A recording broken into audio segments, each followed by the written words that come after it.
Alliance Manufacturing specializes in parts washers designed for critical cleaning applications. One type of machine we have developed is the Aquamaster RI rotary indexing washer. Indexing allows for parts with cavities, blind holes, and complex surface geometry to be specifically targeted for cleaning and drying. While indexing systems are ideal for many straight conveyor or inline operations, there are situations where floor space is limited.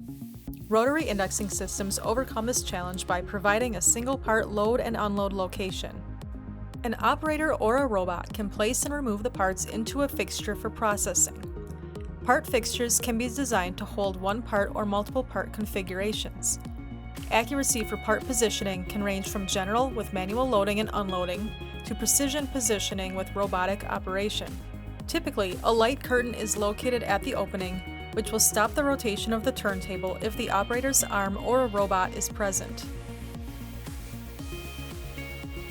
A servo motor allows for start and stop motion of the turntable, allowing the parts to pause in each zone.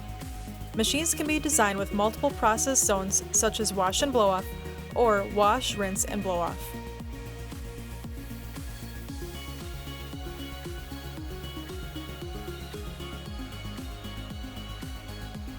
As you can see, a rotary indexing parts washer is a great solution for critical cleaning applications. Thank you for watching this Alliance Clean Take.